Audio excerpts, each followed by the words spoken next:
Thank you so much for coming. And my name is Weihuan Zhou, and I'm an associate professor at UNSW Law and Justice and a co-director of the China International Business and Economic Law Center with Professor Deborah Haley. I also want to start by thanking the National Foundation for Australia-China Relations for their support in this grant project, which supported this conference. And also, of course, thanking our foundation colleagues, Helen and Joanna, being with us, especially for Helen's opening remarks. I also want to thank Kingwood Madison's for hosting us today in such a beautiful view. I used to working on the lower levels in this building, and that was 10 years ago. I really missed the views, and especially in such a comprehensive manner.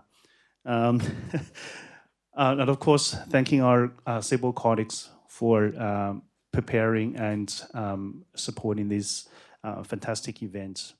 Now, I just want to start by saying that, as you can already appreciate from the first panel, that very few things today, activities today, are not digital or are not supported by digital technologies. And regulatory actions, policies play an increasingly important role in shaping the digital transformation, as we already have heard from the distinguished speakers from the first panel. Now, what we do in this panel, what we try to do, is to bridge the borders, if you like, because we have focused on the domestic regulatory landscape and also the commerce in the domestic markets. In this panel, we're going to focus on trade, which necessarily requires us to consider how to bridge the borders in terms of commerce, but also regulatory actions. So to kick off this panel, I just want to highlight that the focus of this panel is really to talk about not only the commercial perspectives, so what's happening between China and Australia, but also the regulatory landscape that has evolved to kind of facilitate the cross-border activities. We will also cover beyond bilateral engagement, regional and global developments in this regulatory landscape. I have 4 distinguished speakers with us today, and importantly, combine extensive experience from the regulatory perspective, but also business perspective. So how I'm going to run this panel, I'm going to give a very brief introduction to each speaker just before they speak. And obviously, we will have 2 short presentations, one from the regulatory perspective and one from the business perspective, followed by comments, again,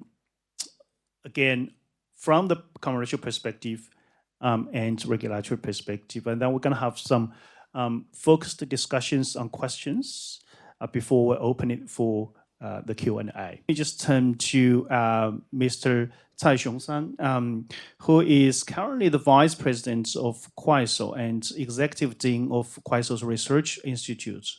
He was a director of the Law Research Center at Tencent Research Institute. And so the question we put to Mr. Cai is really from the business perspective, what does digital trade regulation mean? Okay, thanks very much, Professor Zhou. It's great to be here. Actually, this is my first time in Australia. Actually, it seems I'm the only one from the industry. Today, we talk a lot about the digital economy, and I've been working in this industry actually for quite a long time. Before I worked for Tencent, in the public policy team of Tencent. 2 years ago, more than 2 years ago, I joined Kuaishou. So it's called Kuaishou Research Institute. Basically, it's the public policy team of Kuaishou. Have you heard of this company, Kuaishou? let me do a survey. Anyone, can you put up your hands? Just heard of anyone of you end user here? No, just one. Thank you. Two. Okay, thank you very much. When I go back home, I'm going to tell my boss we still have much potential here, you know, especially in Australia. Actually, okay, before I get into those regulatory issues from the industry perspective, I'd like to talk a little bit about the internet industry in China, because in the previous session, I think Professor Zhou also mentioned, actually, Chinese internet industry, comparatively, you have a strong, it used to be you have a comparatively strong internet industry. If you, I think especially before the pandemic, if you look at the top 10 internet companies in the world, top 10 in terms of the market value, I think 5 of them is from China, almost 5 of them from the United States. So it was quite comparative. And there was a time that the market value of Tencent was bigger than Facebook, certain period of time. But you know, after the pandemic, now if you look at the big map, none of Chinese internet company is among the top 10. None of them is in top 10. I think there are many reasons, but one of the reasons I'd like to point out here is maybe it's also the topic today. It's regulation, because of very tight regulation. I think this is a very important fact we have to admit, including like content regulation, including like anti-dumping and so on. This is the general picture of internet industry. Yeah. And also a company like Kuaishou, what we are doing is like a live streaming business. You know, I generally think I divide the commerce into 3 stages: the traditional commerce, like shopping mall, and then it's the e-commerce. We call it traditional e-commerce, just the website. And then the third stage is the the live streaming e-commerce. I don't know, it seems not that popular here in Australia, but it's very popular in China. And even the market share, like Alibaba, Taobao, are challenged by those live streaming platforms. It's really a booming industry. It's a booming industry. So like products and goods from Australia are also very popular on our platform, especially something like medicine and health supplements are very popular on our platform. So we import quite a lot of goods from Australia. This is something I'd like to talk a little bit first. From the business perspective, I think there are several issues I'd like to point here. I think the first issue is about the data flow. Because for e-commerce or digital trade, data flow is kind of very, very essential.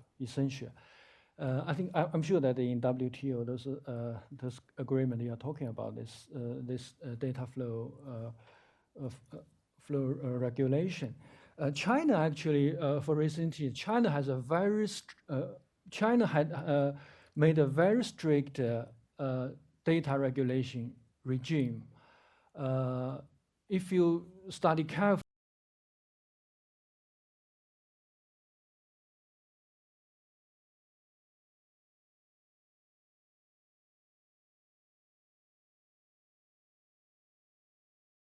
3 laws, like data security law, personal information protection law, and also we have the cybersecurity law. The three laws, the top layer, and then we have a lot of regulations by Cyber Administration of China, which is the regulator of internet industry, and then we have national standard. We have the standard of this industry. It's a very complicated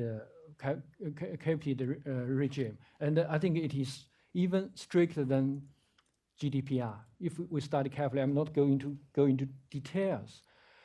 Because of this very complicated data regime, so it does, to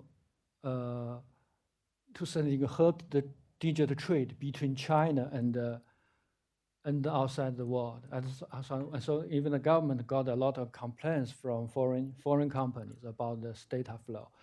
So this year, actually, I think just several weeks ago, the Cyber Administration of China issued a new regulation, mainly to promote, the word promoting is in the first, promote and regulate the cross-border data flow. So now I think according to this regulation, it makes much easier for business to for data flow. For example, before the regime is that you need to pass the security review for company to transfer data outside of China for most of the time. But now they provide a lot of exemptions, especially for those SMEs. You don't need to go through that complicated procedure. So I think this is a very good signal. This is a very good signal for bilateral trade between even China and Australia, and it's easier for maybe Australian companies to do business in China. So this is the data. This is the first issue about the data regime. So I'm not good. Actually, this is very complicated. I don't have time to go into very detailed rules. And also, we're in King and the Wood. So let's leave this to those lawyers. Right? Yeah, this is the first issue. The second issue, I think, from the business perspective, I think is market access. For live streaming e-commerce, I think it was last year, like Indonesia, they just do not allow the social media to do like live streaming e-commerce. You have to separate the two. They have a lot of considerations, and so TikTok has to have another strategy to do business in Indonesia, and also we know that in United States the Congress passed a bill to we can say maybe it's to ban TikTok, or TikTok has to be sold. So this is I think it's because of geopolitics. The market size is also a issue here for certain countries, and in China, in China before, I think because I worked for MIT before, our department was in charge of the foreign investment in telecommunication and the internet industry. I think many years ago, it is not allowed for foreign you cannot establish UFI to do e-commerce in China many years ago. But I think it starting from 2017, the new regulation is that you can establish UFI to do e-commerce in China. So the market, I think the market in internet industry is more and more open. This is the case in China. So, from the business perspective, I think the market access issue is still an issue. For example, like a company like Kuaishou, we are doing quite well in Brazil. We operate quite well in Brazil. But still, I don't think we really operate here in Australia. But mostly we import a lot of goods from Australia and sell it on our platform. This is the second issue I'd like to highlight. The third, I think, because we are in the digital world, it's really fast changing and it's very innovative.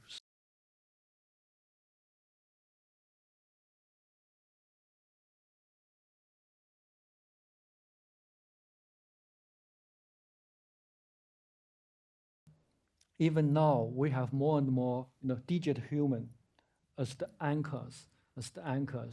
So this is the general trend. So in China, the Chinese government also issued several regulations on the application of AI. For example, if we have a generative AI, it has to be labeled. If the content is created by AI, it has to be labeled. It has to be labeled. So to let the users know this is generated by AI. This is not by human being. Right? This is the way to let the consumers know. And also we have regulations on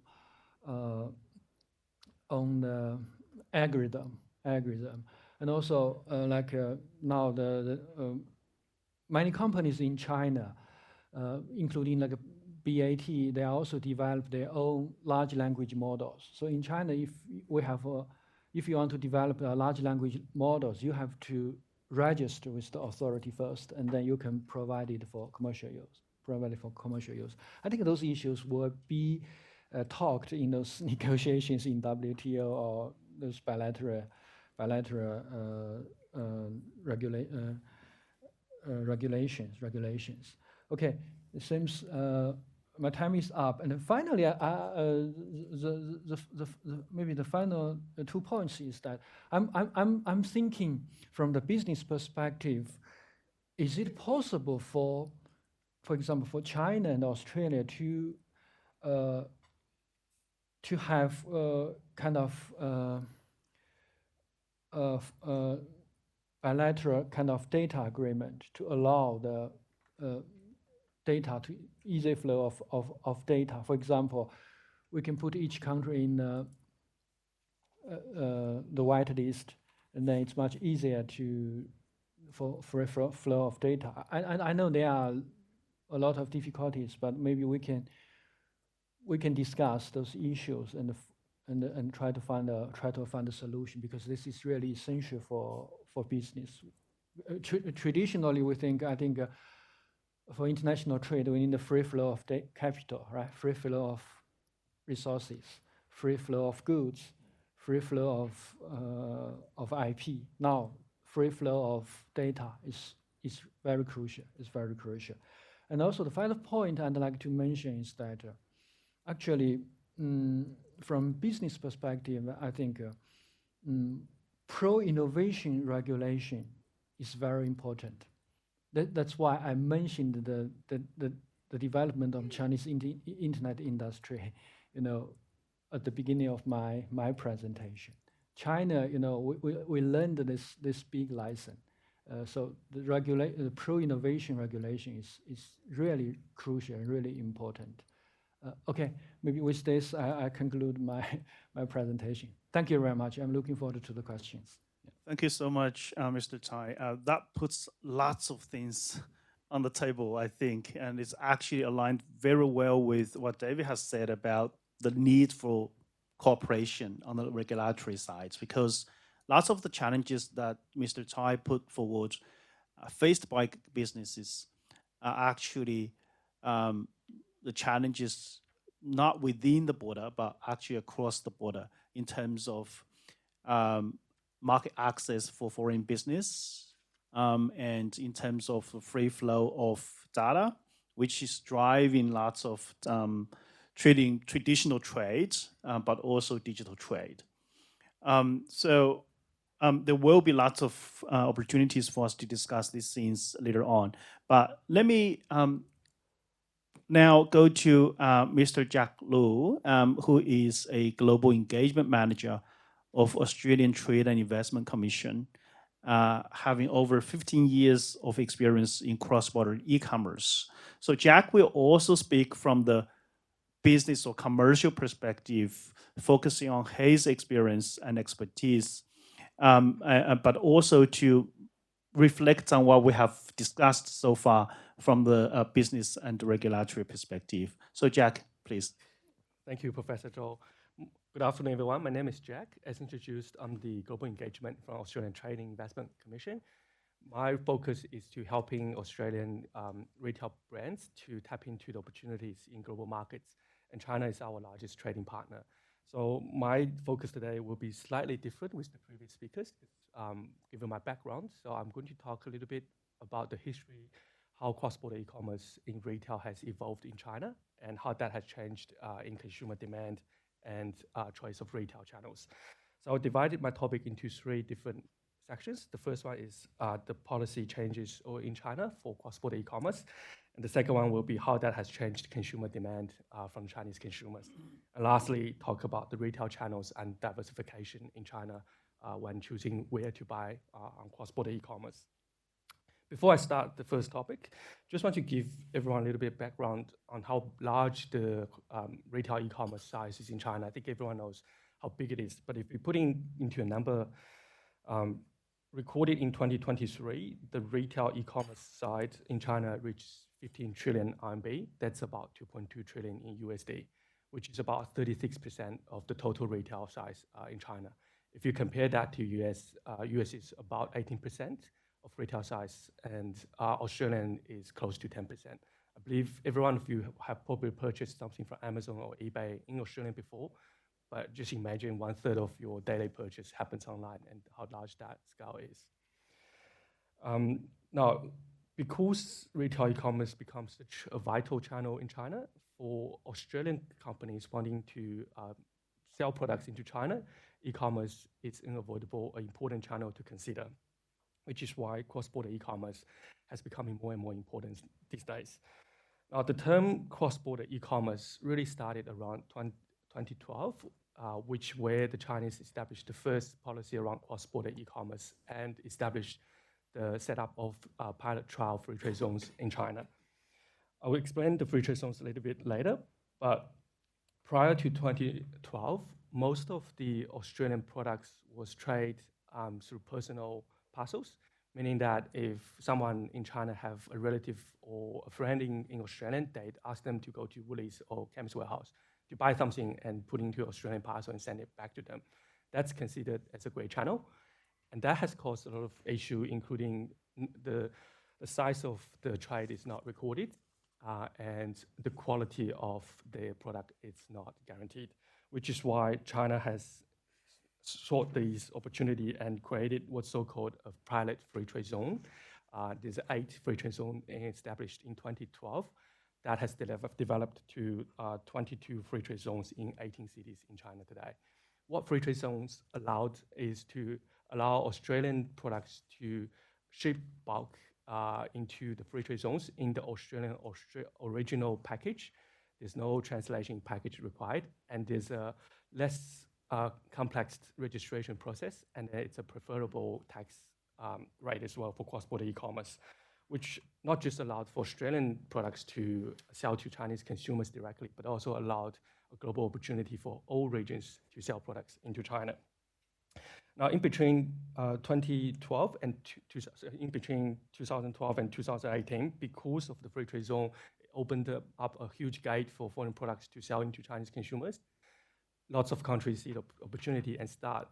There's a lot of foreign products flooding into China, and some of them are great, mostly premium products for Australian and other countries, and some products are not that great. For example, there are cases where the Chinese manufacturers produce the product, ship to Hong Kong, and ship back to China and consider it as a cross-border e-commerce because of the policy loopholes. To address those issues, in 2028, China updated or provided a mandate of the cross-border e-commerce rules, defining and introduced a list so-called a positive list, defining what goods can be traded into China and what can't be. And also it provided some definition on who can facilitate cross-border e-commerce and what type of entities can facilitate cross-border trade through e-commerce into China. That has significantly changed the phenomenon of how foreign companies can sell their products into China. In between 2018 and 2023, there's no major changes in the policy, but there are changes on the product HS code into the positive list, defining what can and what can't be traded into China. Now, having that background, if we look at the consumer demand and how it has evolved as a result of the policy change, prior to 2012, because there's no proper cross-border e-commerce rule in place, foreign company, especially if they're not registered in China cannot do any marketing in China. So everything was basically introduced by the Chinese relatives or friend in China, and then everything's based on trust. And since the cross-border regulation launched in 2012, foreign company can provide marketing through social media and marketplaces to give the consumers in China a little bit more confident of what the product is and what unique selling points they are offering, allowing the consumers to have a bit more understanding of the brands and the product that they're buying. Through that period, there's a lot of Australian companies had a lot of success in China, specifically in the sectors in food and beverage, health supplement, skincare, and personal care. Now, because, as I mentioned in earlier topics, in 2018, they introduced an updated version of the cross-border e-commerce policy. The products that are sold through cross-border into China has been tightened, and consumers become more aware of what they are buying, and they will do more research on the product instead of just trusting, because the product is coming from Australia, it automatically have the green, clean, organic label, and because there are so many for international competitors coming into the market, everyone's claiming that they have similar functionality or similar quality. So the consumers becomes more cautious on what they're buying. They will usually not just look at the social media posts, but they will actually go to the homepage of the products, and they will ask their relatives and their friends living in Australia to see if the product is actually selling in the home market in those popular retail channels such as Woolies and Chemist Warehouse and Coles, to make sure that the products they're buying it's actually authentic from Australia and actually is a popular product in Australia as well. And because and also in 2019, because of COVID, there are huge challenges for logistics for foreign products to ship into China. A lot of domestic brands has grown through that period, especially in the skincare and personal care sectors. The Chinese consumers have more trust towards their home brands and the domestic innovations, and they start to compare prices. And because domestic brands have better supply chain values, they can offer better pricing, and they claim to have similar functionality and quality as to Australian skincare and personal care. And because of COVID challenges on logistics, a lot of the Australian skincare cosmetics brand could not land in China in time, which give the domestic brands a lot of advantage to play during that time. Having said that, if we look at the retail channels on where the products are sold into the Chinese consumers, prior to 2012, because there's no cross-border regulation in place, most of the transactions happen on WeChat or on Taobao. Taobao is the equivalent of eBay. Basically, anyone can register as a seller. And so WeChat usually is similar to WhatsApp. So how that facilitates the cross-border e-commerce or digital export trade is they usually have a chat with your relatives on WeChat saying, hey, can you buy this for me in Chemist Warehouse? And the person will physically go to the retail store, purchase the product, and then go to your Australian Post and ship it and collect the payments through WeChat as well. Since 2012, the cross-border e-commerce policy was established by China. Tmall quickly had established a new division called Tmall Global. And similarly, in the following year, JD established JD Global, targeting foreign companies to establish a presence into their marketplaces.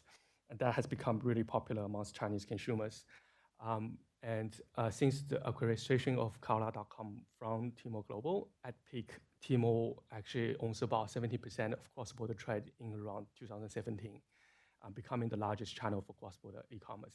And throughout that period, most of the Australian brands, if they wanted to enter China through cross-border e-commerce, had to go through one of the Alibaba channels to get to China.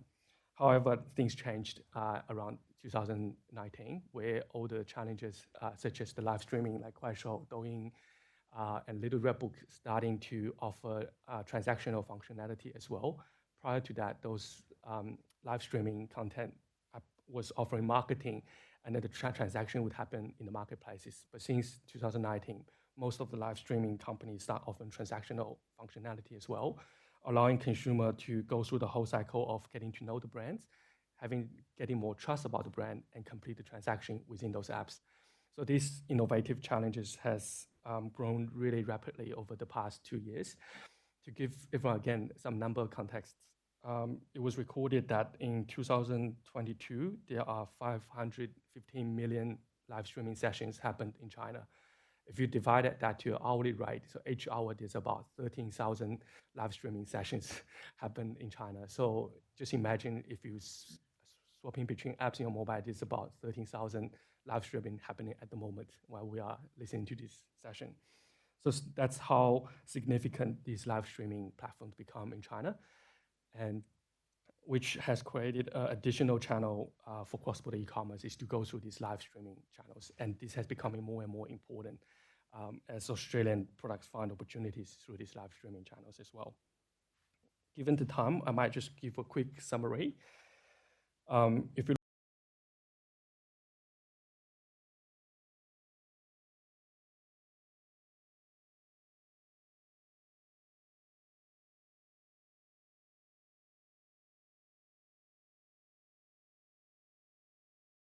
probably your largest market to consider, but marketplace has becoming really, really important.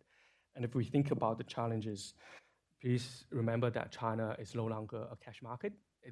In the first couple of years, most of your expense will be focusing on marketing, building the brand, and making the brand competitive in the market, because you'll be facing global challenges, not just domestic and the Australian colleague brands. And also, do not put all your eggs in one bucket. Please consider a multi-retail channel strategy. When I said 36% of retail sales happening online, there's still around 64% happening offline. So if possible, consider offline channels as well. It is a multi-channel market. Make sure that your online strategy does not influence your offline strategies as well. And also, one important point is do register your trademark as soon as you consider China as your target market. Because just touch base very briefly on trademark, China is a first in market. So basically meaning anyone can register a trademark and owns the trademark and waiting for the opportunity to sell the trademark back to you at very high cost.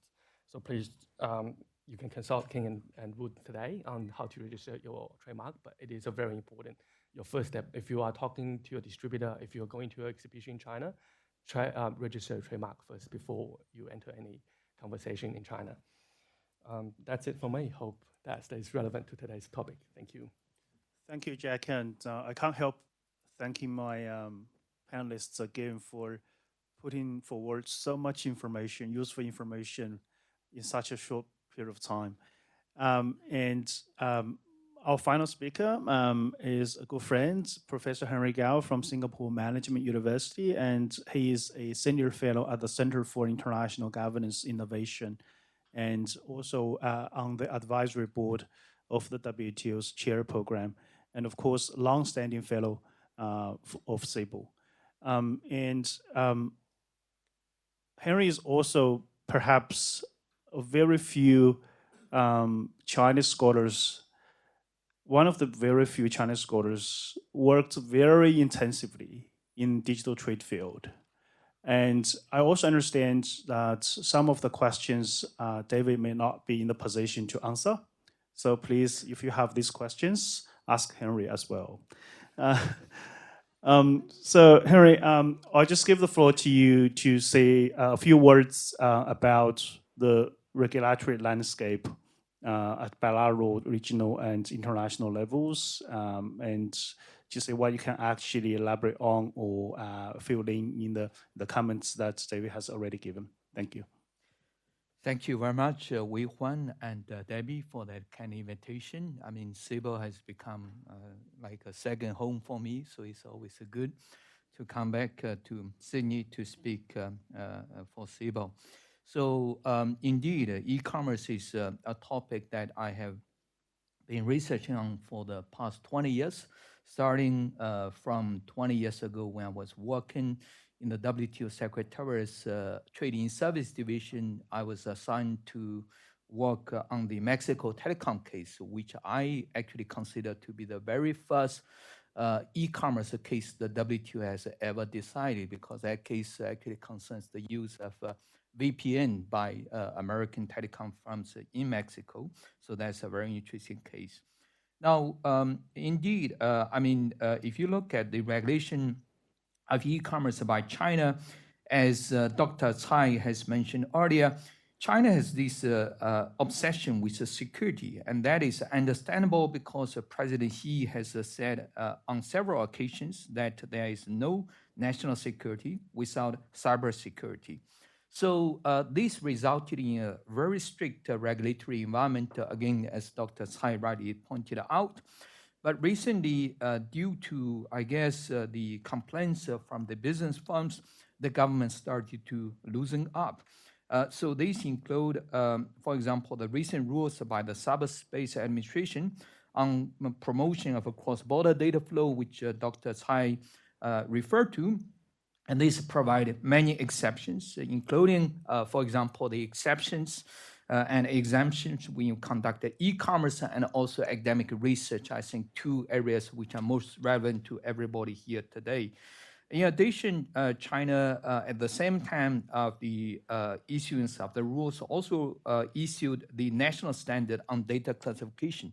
And that is also very important because if you look at the, for example, the data security law and the personal information protection law, they both mentioned the need to classify the data, but these classifications has not been forthcoming for a long time. So recently, the government finally issued the data classification, and again, that helped to clarify many of the ambiguities. Now, at the bilateral level, again, Dr. Cai actually mentioned earlier that he wanted to see a kind of a bilateral arrangement between China and Australia on cross-border data flow. Well, the good news is that China is already doing a bilateral deal with Singapore. China has been trying to pilot for the past few years in one of the major metropolitans of China on bilateral data flow arrangements. And I knew this because I was the advisor to the IMDA of the Singapore government on this issue, but unfortunately, due to confidentiality requirements, I cannot say further, just like David. But I can mention that this implies that it is possible to have bilateral arrangements, and indeed this is explicitly recognized by the Personal Information Protection Law, which explicitly states that if you have a free trade agreement or any bilateral agreement which provide more favorable rules on cross-border data flow, that rule would prevail against China's strict requirements under the cybersecurity law and the data security law and even the personal information protection law. At the regional level, I'm also happy to see that many governments in the region also started to really engage actively in e-commerce negotiations. These include, for example, Malaysia, Cambodia, Laos, and these countries actually have, at the request of the United Nations, consulted for the governments of these countries, and I can see that they are really keen to join in the negotiations, especially Cambodia. Cambodia, I think, probably will submit application to join the JSI very soon because I advise them to do so. And another example is Mongolia. Mongolia is also negotiating e-commerce in its bilateral FTA negotiation with Korea. So that is also very good because, when we talk about FTAs, I always use Mongolia as an example of the outlier to this FTA craze, But Mongolia now also become very active in negotiating not just FTAs, but also those including e-commerce provisions. Now, finally, at the multilateral level, the WTO has tried to negotiate on e-commerce issues actually a long time ago, 26 years ago. In 1998, when the WTO members agreed to the Declaration on Global E-commerce, but unfortunately, for all kinds of reasons, the WTO could not make any progress on the issue until in 2017, the WTO members at the 11th Minister Conference held in Buenos Aires, Argentina decided to launch the JSI by a group of 70-plus members on e-commerce, as David referred to earlier. And in 2019, at the World Economic Forum held in Davos, the WTO members decided to finally launch the negotiations.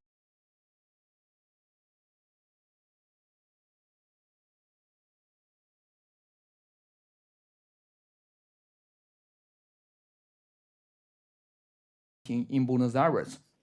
So why did China decide to join at the World Economic Forum launching the negotiations? The main reason was because China actually had a very bad experience from another similar agreement, that is the Trading in Services Agreement, which was initiated by the US and EU.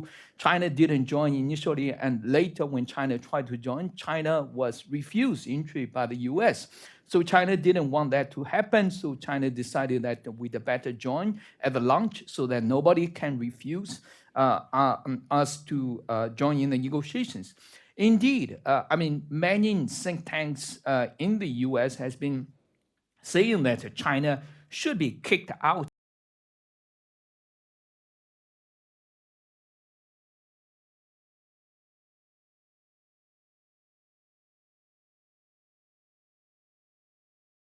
and a prohibition on data localization requirements.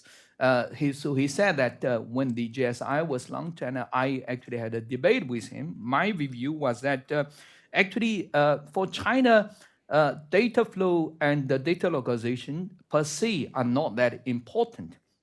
China would be willing to accept these issues so long as China's concern on security can be addressed. Indeed, 1 year later, when China, 1 year after our debate, when China joined the RCEP, we can see that indeed the RCEP e-commerce chapter did include provisions on free flow data and also on prohibition on data localization requirements, two rules which these commentators said China would never accept.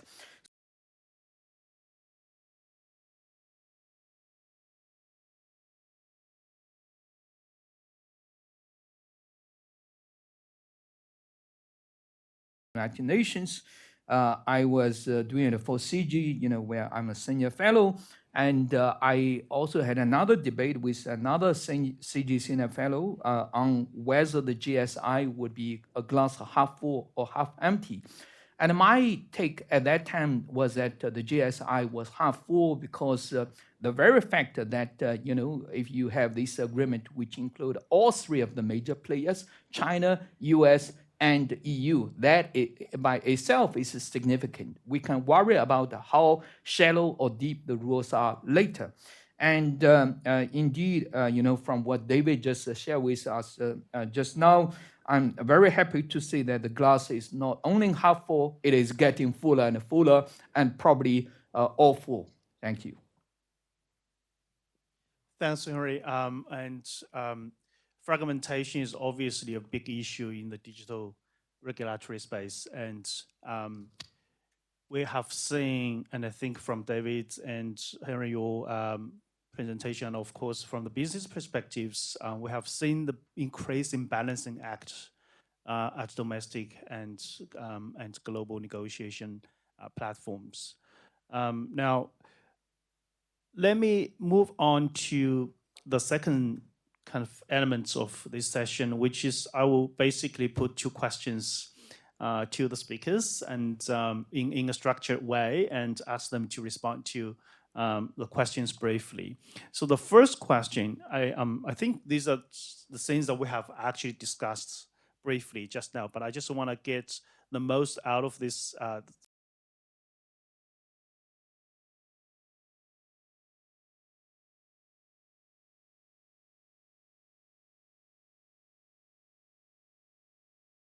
if I ask you to name 2 to 3 major challenges on your challenge lists, what would you say the major challenges for digital trades or e-commerce, Jack, from your perspective, for businesses in this business?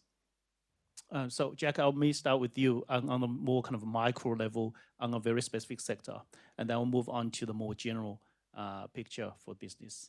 Thank you. I think on my challenge list, I think the first one is definitely have a better understanding of what the market of China is about, because I think most of people, when they, especially most of Australian brands who doesn't have a proper China team, when they see China, they see this full of opportunity. They see China as really a quick gain quick return market that they can tap into.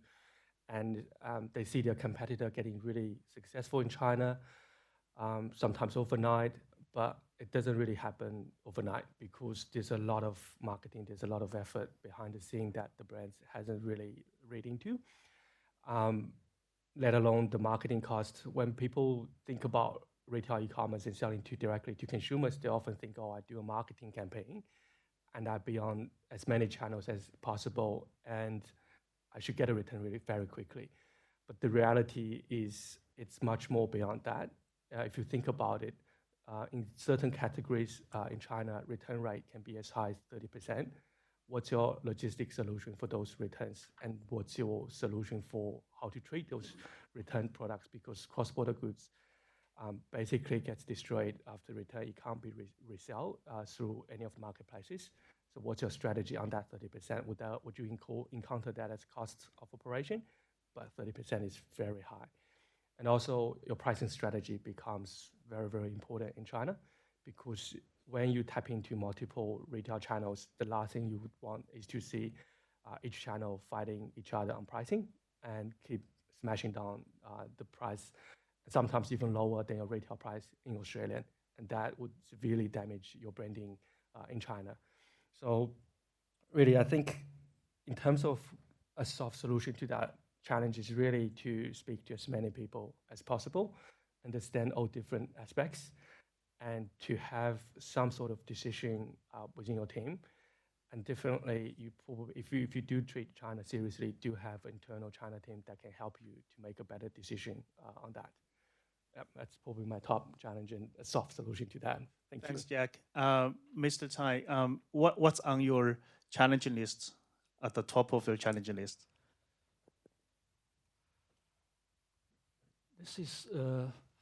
This is not an easy question, actually. To do business, you want to have a successful business. You know, you need to have a lot of factors, right? Especially for internet business or digital trade, you need to have usually a large user base, right? Very favorable policy environment, and also we need a huge market. You need a huge market with huge demand. Maybe at least you have three factors that to make your business successful. So that's the reason why actually we are doing quite good in Brazil, because they have huge population. You know, they are quite supportive of internet industry and so on. But I seems I didn't answer your question, right? So to answer your question, what is the biggest challenge nowadays? My answer is geopolitics. Maybe it's not the topic of this panel, but we have to to admit maybe the biggest challenge is geopolitics. That's why I think that China and the US should have a good relationship. China and Australia should have a good relationship. That we can do business very well. Okay, thank you. Thank you so much. I think it's absolutely at the background, even for the negotiations. So now I'm going to ask the same questions from the policy perspective. So what are the top challenges, David, for you and Henry, for you, as an observer of negotiation, as an intimate kind of participants in negotiation? What are the top challenges for you in negotiations of digital trade? David, I'll start with you. Sure. Well, first of all, I agree with everything that Dr. Cai and David has said. But I wish to add that, from my experience, another major challenge would be the interagency coordination at the domestic level. For example, when I was advising the Royal Cambodian government, I was acting at the request of the United Nations as a consultant to the Ministry of Commerce, which is in charge of e-commerce negotiations. But when I went there, I discovered that actually their colleagues in the other agencies do not share their idea of removing barriers to e-commerce. One example, for example, customs duty. For the customs authority, their first priority is to collect the customs duty.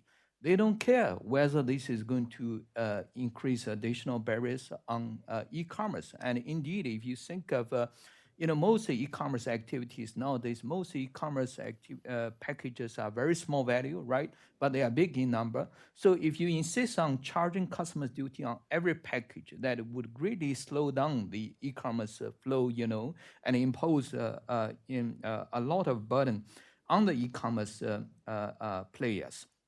So I have to, figure out ways to address the concerns of the customs authorities.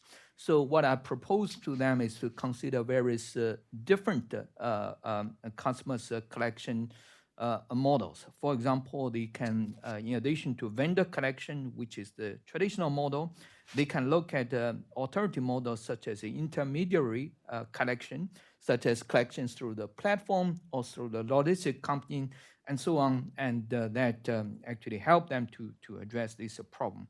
Another example I had in Cambodia is this problem with the authority in charge of a business registration. So they again want to make sure that the business selling on e-commerce platforms would be registered, so that you can collect the goods and services tax from them. Okay. But the problem is that, if you look at the firms selling on the e-commerce platform,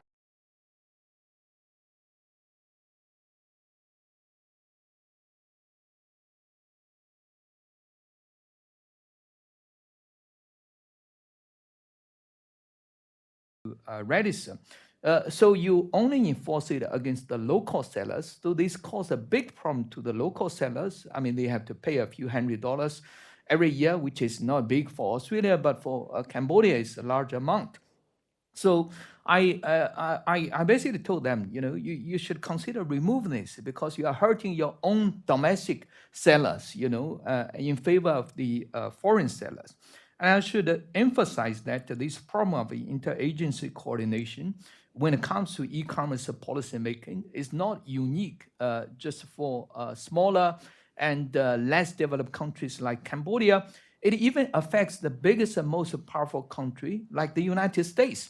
In October last year, the United States announced that they are withdrawing the support of the two, main provisions, main pillar provisions on e-commerce, that is free flow of data across the border, and also prohibition on data localization requirements. The US government never give any official explanation as to why they are doing that.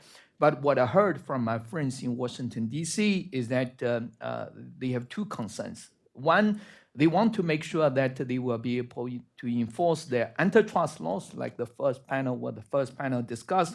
And second, they want to make sure that they will be able to enforce the labor laws of the US.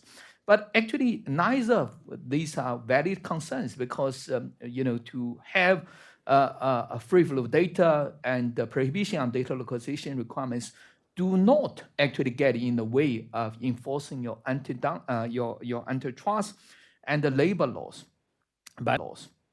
But again, given that this year is the election year, I think a lot of this is probably just political grandstanding, and there's really no way for the U.S. to change its position, at least until January. But hopefully after January, they would try to get more sense into the e-commerce policy. Thanks, Henry. And that's very good examples to flesh out the point you made about the interagency cooperation.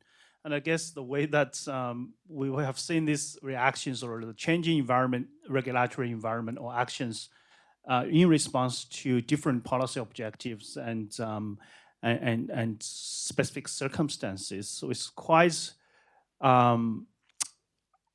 irrational in a way sometimes, because it seems to me it's like you're doing acupuncture with the fork. Now, let me get to a more specific question. And it's really trying to address one of the major criticisms about negotiating international digital rules. So I would ask each speaker to kind of reflect very briefly on this observation or statement, which says that international or international digital rules work for the big tech companies and disadvantages the smaller companies or smaller players. So what's your response from your experience? Okay, let me say something concrete. Actually, our company, the Kuaishou, we have like 400 million daily users. For monthly active users, we have around 700 million active users. And actually, for people doing business, for e-commerce business on our platform, I think 99% of them are SMEs. So I'm telling you that the trade negotiation is not just about big companies. It's about those SMEs. Okay, that's my answer. Thank you. I really appreciate that. That actually says a lot. Jack. Yeah, thanks, Professor Zhou. I think this forum is very interesting, echoing David's comment, because digital trade does cover a lot of different aspects. We've kind of discussed cybersecurity, data flow, and my focus is really a very small part of it, which is the retail e-commerce. But on my sector, on my focus, it's actually the flip side. It actually really benefit the small SMEs, because if you look at some of the famous brands, Australian brands that are in China, and compare to their market size 10 years ago, they've grown significantly. Some of them has grown from SMEs to today a global leader across all markets, not just China. So the cross-border e-commerce and the opening of free trade zone and some of the policies around cross-border really benefited a lot of SMEs in Australia. Even today, there's a lot of regional companies with their proper marketing plan had become really successful in China and grown their sales significantly. So I think in my very small sector, this is actually the flip side. This actually has benefited a lot of smaller companies. Actually, for the bigger brands that are existing in China, it actually is a huge challenge for them, because if you think about social media marketing, it's all about having similar food competing with the major brands. It's hard to tell on Kuaishou or on some of the social media on whether the brand, how big the brand is, how large the brand is. It's all about the marketing ideas and the innovative strategy about marketing. So yeah, that's from my side. Thank you. Thanks, Jack. Henry. Yes, I think it depends. It all depends on how the regulations are enforced. If the regulations are enforced, I mean, equally without regard to the size, then these regulations could have disproportionate effect on the SMEs, which is why actually in many countries you see that they have these so-called de minimis rules, when it comes to e-commerce activities. For example, Jack Ma, a few years ago, when he was still active on the international stage, he proposed this so-called EWTP, Electronic World Trade Platform. And one of the proposals in the EWTP is that, for example, if you are SME, exporting less than $1 million every year, then you should, be exempted from customs duty, and you should get a fast track when your cargo is processed by the customs authorities.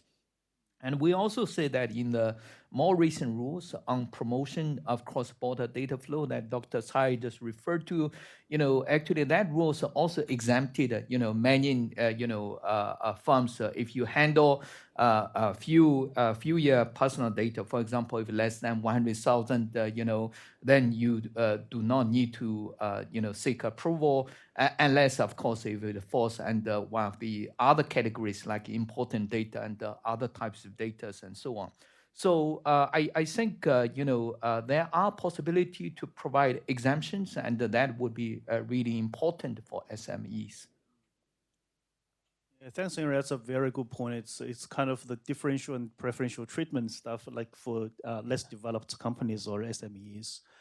All right. Now, let me open the floor for questions. And I would really appreciate if you can briefly identify yourself, and if you have a specific speaker you want to ask the question. And also, please ask a question. All right. We'll have 15 to 20 minutes. Yeah. Yes, please. There is a question. Hello. Hello.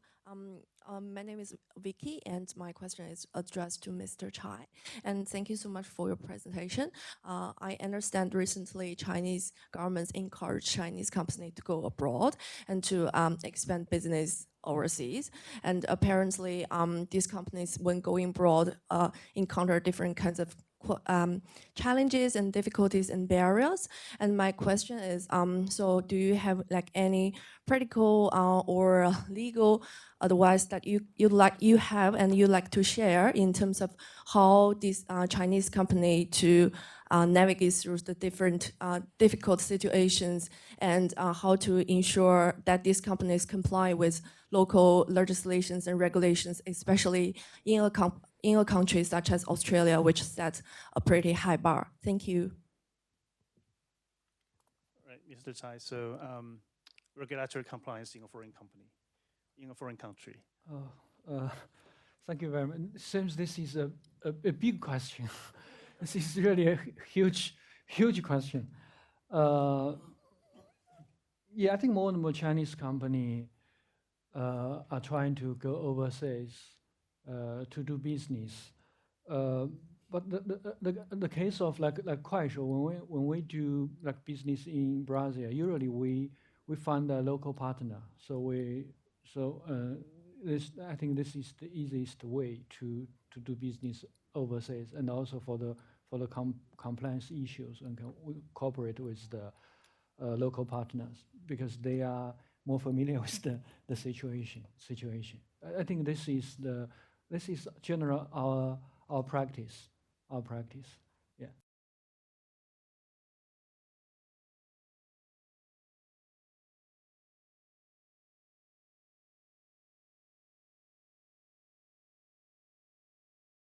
Thank you again, the panel. Great job. Thank you very much. Deborah did mention earlier that I was involved. I was negotiator for the chapter, with my very strong DFAT team, and it has got a chapter, electronic chapter, but it was 2015. And when you look at the time frame we saw this morning, there's a lot happened since 2015. RCEP, which I was also involved with, is much later, and it is a better, I think, just because of the timing, it's a better chapter, but because it's 16 countries, it's not as good as the TPP, but it's a good thing to start with, especially with a lot of them. But the other thing is that the TPP, which I negotiated again with my DFAT team, the TPP I think it's got a very strong electronic chapter. I think it's still, in terms of active agreements in the world, I think the TPP is still the most significant digital-related agreement. So one, I think we should be, and I'd be interested if there's anything happening, we should be trying to get China into the TPP, in my view. I understand the politics, but China can only come in if it agrees to a whole raft of really high bar stuff, and it'd be an enormous advantage to both countries.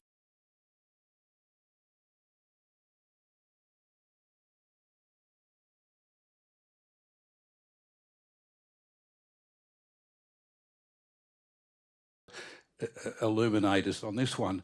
The chapter was, of course, had a provision for review after 3 years. With the political relationship, ending up the way it was for several years, I think that stopped the review process. Now I think that's an urgent requirement, because it is a very powerful way to upgrade an existing agreement, with a much stronger electronic chapter than what was in the original. And so that's my question. Is there some progress on the review in that chapter? Thanks, Andrew. And I guess perhaps adding to that question, maybe I can get the speakers to comment on the potential challenges in negotiating a high standard digital trade rules or digital trade agreements with China. So that will cover the rules in the CPTPP perspective, I think. Mr. Cai and Jack, you also, I mean, from the business perspective, I guess the question should be what kind of progress you want to see in the bilateral, regional, or multilateral levels in terms of the digital trade rules negotiation for China to perhaps advance its domestic rules and regulations in these settings, and how these international rules can actually push China to increase the market environment, enhance the market environment for business. Okay, thank you. I don't really know how to answer this question, but I have one point to add is that I fear that, you know, kind of a high level open up is kind of very politically correct in China. It's in the government report and in those political documents. So I think this is the general trend. And also China, I think it's more and more willing. I think Professor Gao is the expert. China is more and more open, more willing to join the high standard, the international trade agreement, and also specifically like DFAT, CPTPP. This is the point I'd like to make. And also from the business perspective, generally, we hope that this kind of trade agreement is, you know, in favor of the development of digital economy, and also it is pro-innovation. It is pro-innovation. Thank you. Jack, do you have any comments? Thank you. I think out of the four speakers, I'm the only one without a legal background, so I would try not to comment something that's over my background. But from a pure commercial and trade perspective, I think, as I mentioned before, the cross-border e-commerce channel in China does offer a different registration process compared to the general trade, which is the traditional trade into offline channels. Given that the cross-border e-commerce had so many years of record and the products has been consumed by the consumer by so many years, I'm hoping to see there's some progress to helping some of the products that had very complexity registration processes, such as health supplement in China, to have a fast track or easier registration process, including skincare, including personal care, health supplement, and food and beverage products. So that, as I mentioned, while the 36% e-commerce sales is still 60% sales offering happening online, which is another huge opportunity to tap into. Thank you. Yeah, there is a complex web of regulatory actions domestically, which affect market access, you know, equal treatment, compliance, and so on. And there is also the counterbalancing, if you like, policy objectives that, you know, the government needs to take into account. Henry, what's your view? Sure. Well, I fully agree with the comment about China's accession to the CPTPP. Actually, when China formally submitted its application to join the CPTPP, Weihuan and we co-authored this op-ed in the Nikkei Asia Review, seeing that China's application is serious, because many people at that time were saying that China was not serious. And we argue that China has been studying the CPTPP for many years, and it is now ready to undertake many of the obligations. But whether or not China will get into the CPTPP, you know, as I always say, does not depend on China, of course. It doesn't depend on any of the 13 members, including the UK, because ultimately China's accession to the CPT depend on one country, which is not a member of the CPTPP, the United States. If the US announce that they are joining the CPTPP today, then China can forget about its application. But if, let's say, come 2025, the new government comes into office, and they still have not committed to, return to the CPTPP, then maybe the CPTPP members will take China's application much more seriously. Now, if you look at the different types of agreements, GSI, DPA, and the CPTPP, which David mentioned earlier, I think each have pros and cons. For example, if you look at the GSI, the biggest problem, I think, with the GSI is the lack of the dispute settlement mechanism, right? So as it currently stands, the GSI is not going to have the dispute settlement mechanism, and that apparently means that it's not going to be as strong as some would have hoped. The problem with the DPA, I mean, that was also the kind of a problem with the DPA, because the DPA, for a very long time, even though the DPA has the dispute settlement system, but for a very long time, they have this provision which actually carve out these key provisions like free flow data and the prohibition on data localization requirements from the application of the dispute settlement chapter. And then recently, they amended the DPA to bring back these provisions to dispute settlement. And what I heard is that this is in preparation for China's ultimate accession to the DPA. But the DPA still has another disadvantage, which is that it is a standalone digital economy agreement. It does not, like the CPTPP, has other chapters like services, goods, and so on, which provide the market access leverage that can be used when, let's say, if China violates, provision on data flow, then the other members can, let's say, withdraw the tariff concessions from the other chapters in order to make sure that China would comply with the obligations. DPA doesn't have that. So the CPTPP has both the dispute settlement and also the market access element, which can be used as a leverage. But as I said, ultimately, whether or not China will join the DPP does not depend on China or any of the CPTPP members. It's all in the hands of the US. All right. Thank you so much. And I, in the interest of time, I have to say that I have to wrap it up. And I'm sure there will be more discussions during lunchtime. And please stay and approach the speakers you want to have a further chat. So please join me thanking the speakers for the excellent views and insights and sharing lots of perspectives from the regulatory and business views. So thank you so much, and please join me thanking them.